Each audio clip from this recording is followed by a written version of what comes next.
الحمدللہ آج 1 نومبر 2020 کو قرآن کلاس نمبر 52 میں سنڈے کے دن ہم انشاءاللہ تعالی سورہ آل عمران کی آیت نمبر 102 سے سٹارٹ کریں گے۔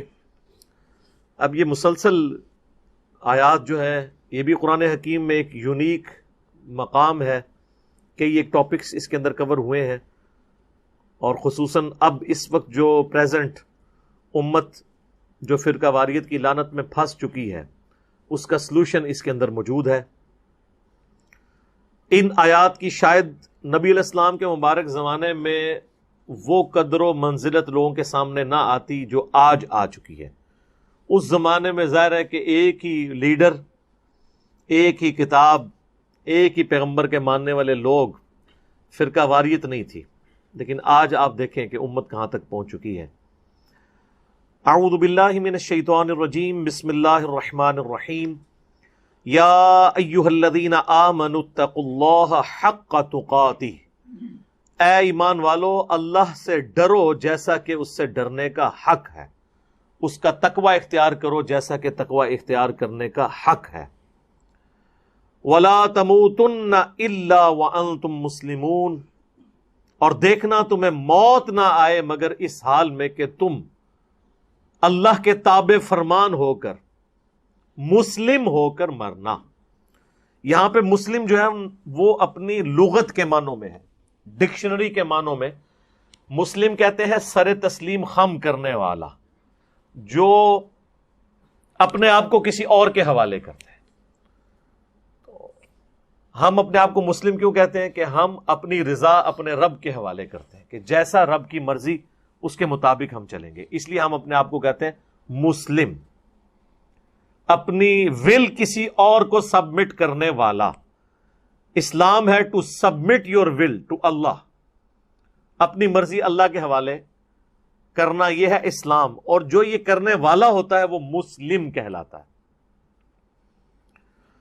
تو مسلم کا مطلب صرف اللہ اور اس کے رسول کو ماننے والا نہیں، بلکہ اللہ اور اس کے رسول عز و جل و صلی اللہ علیہ وآلہ وسلم کی مرضی کے مطابق بھی چلنے والا ہو، ورنہ تو وہ کاغذی مسلم ہی ہوگا۔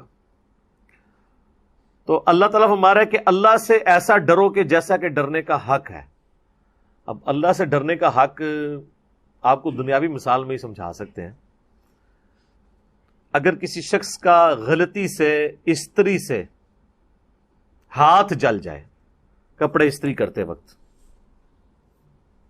اور اس کا زندگی کا وہ پہلا ایکسپیرینس ہو، تو وہ کبھی ٹھنڈی استری کو بھی ہاتھ نہیں لگائے گا، وہ اس استری سے ویسا ڈرے گا جیسا کہ ڈرنے کا حق ہے۔ وہ کیا کرے گا؟ استری کو پہلے کسی کپڑے پہ لگائے گا، اس کپڑے کو انڈائریکٹلی کپڑے سے چیک کرے گا کہ یہ استری گرم ہے یا ٹھنڈی ہے، کیونکہ وہ حق الیقین تک پہنچ چکا ہے، اس کے ایکسپیرینس میں آیا ہے کہ یہ تو جلا کے رکھ دیتی ہے ہر چیز کو۔ اللہ سے بھی ڈرنے کا حق یہ ہے کہ انسان اس یقین کامل تک پہنچ جائے کہ واقعی جس طرح دنیا میں فزیکل لاز ایکٹیو ہیں، اسی طریقے سے آخرت میں مورل لاز بھی ایکٹیو ہوں گے۔ دنیا میں آپ یتیم کا مال کھا جائیں، آپ کے پیٹ میں کوئی درد نہیں ہوگی، ہاں لکڑی چبائیں تو پیٹ میں درد ہوگی، کیونکہ دنیا میں فزیکل لاز ایکٹیو ہے، مورل لاز، اخلاقی قوانین ایکٹیو نہیں ہیں۔ آخرت میں یہ ایکٹیو ہو جائیں گے۔ وہی چیز ہے جو سورہ نساء میں آئی کہ جو لوگ یتیموں کا مال ناحق ہڑپ کر رہے ہیں وہ اپنے پیٹ میں دوزخ کی آگ بھر رہے ہیں۔ اب یہاں پہ اگر کوئی یتیم کا مال کھاتا ہے تو اس کو آگ جلتی ہوئی تو محسوس نہیں ہوگی، لیکن آخرت میں یہ فزیکل لا کی طرح ایکٹیویٹ ہو جائیں گے مورل لاز۔ بخاری مسلم میں کتنی احادیث ہیں کہ جو لوگ کنز بنا کے رکھتے ہیں مال کو اور زکوٰۃ نہیں دیتے، تو وہ اجدہے کی فارم میں، سانپوں کی فارم میں وہی اس کا مال اس پہ مسلط کر دیا جائے گا۔ اب دنیا میں کوئی کیا امیجن کر سکتا ہے کہ ایک سونا اس میں سے اژدہا کیسے بنے گا؟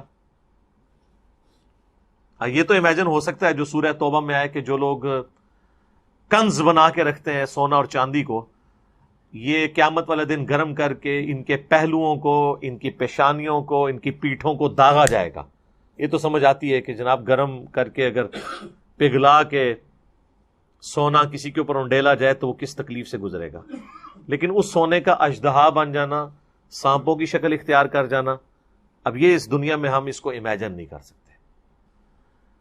دنیا نے اگر یہ چیز ایکسپیرینس بھی کی ہے تو حضرت موسیٰ علیہ السلام کے زمانے میں کہ پلانٹ کنگڈم اینیمل کنگڈم میں بدل گیا کہ وہ ایک عصا کو پھینکتے تھے تو وہ اژدہا بن جاتا تھا، پھر دوبارہ پکڑتے تھے واپس آ جاتا تھا۔ ہم نے بھی صرف یہ چیز پڑھی یا سنی ہے قرآن کے ذریعے، فزیکلی نہیں دیکھی۔ تو آخرت میں مورل لاز ایکٹیو ہوں گے، اس لیے کہا جا رہا ہے کہ اللہ سے ایسا ڈرو کہ جیسا ڈرنے کا حق ہے، اور اس کے حق کو کس طریقے سے بریف کیا، وَلَا تَمُوتُنَّ إِلَّا وَأَنْتُمْ مُسْلِمُونَ، دیکھنا موت تمہیں اس حال میں آئے کہ تم فرمانبردار ہو۔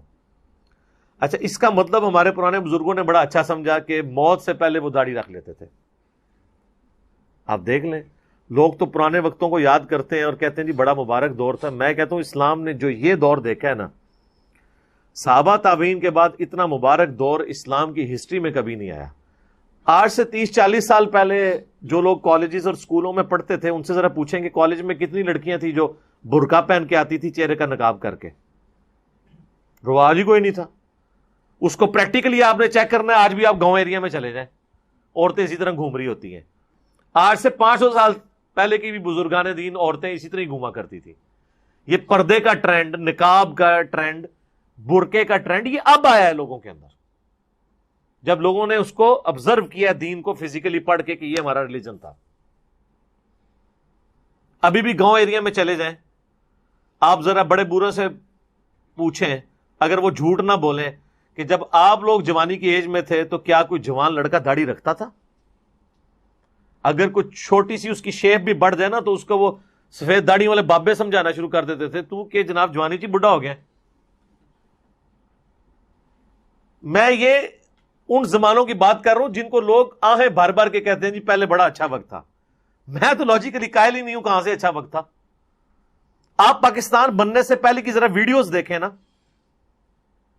تو آپ کو پتا چل جائے گا کتنے لوگ جو ہے وہ فزیکلی ریلیجن کو اس طریقے سے اڈاپٹ کیے ہوئے تھے۔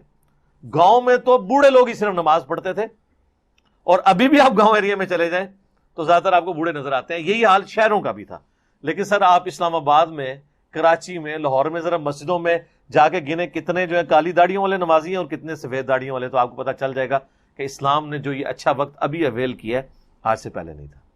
تو پرانے لوگوں نے اس کا مطلب یہی سمجھا ہوا تھا کہ موت سے پہلے پہلے اپنے آپ کو نا دیکھنا تمہیں موت نہ آئے مگر اس حال میں کہ اللہ کے تابع فرمان ہونا، یعنی موت کے قریب قریب جا کے داڑھی رکھ لو، نمازیں شروع کر دو، باقی پوری زندگی یاشی کرو۔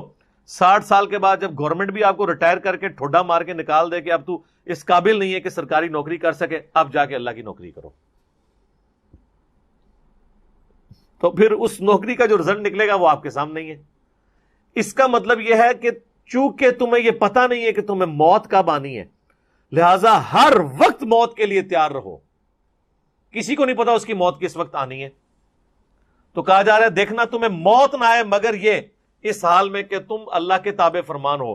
تو کوئی شخص بتا سکتا ہے کہ مجھے موت کب آنی ہے؟ اللہ کی ڈیسٹنی میں میری عمر کتنی لکھی ہوئی ہے؟ اس کو تو آپ پلان کر ہی نہیں سکتے، اور ہمارا سب سے بڑا مسئلہ یہ ہے کہ ہم موت کو پلان کر ہی نہیں سکتے۔ ورنہ تو بڑا اچھا تھا کہ اگر کسی کو بتایا جاتا ہے اس کی 45 سال ہے، اس کی 30 ہوگی، اس کی 75 ہوگی، اس کی 80 ہوگی، بڑے اچھے طریقے سے لوگ پلان کرتے ہیں، مسئلہ ہی حل ہو جاتا۔ لیکن ابھی تو پتہ ہی نہیں ہے، پوری زندگی غفلت میں گزرتی ہے، اور جب موت آتی ہے انسان کہتا ہے اوہ یہ کیا ہو گیا۔ اور آج کل تو اس طرح کی عجیب و غریب قسم کی لا علاج بیماریاں آ چکی ہیں کہ چلتا پھرتا بندہ جو ہے وہ اس طریقے سے غائب ہوتا ہے کہ پتہ ہی نہیں چلتا۔ اچانک پتہ چلتا ہے گھٹنے میں درد نکلی، وہ جی کینسر نکلا ہے، جی ہڈیوں کا کینسر ہو گیا، جی سر میں درد ہوئی، وہ جو ٹیومر نکلا ہے، جی او پہ آ جائے بندہ۔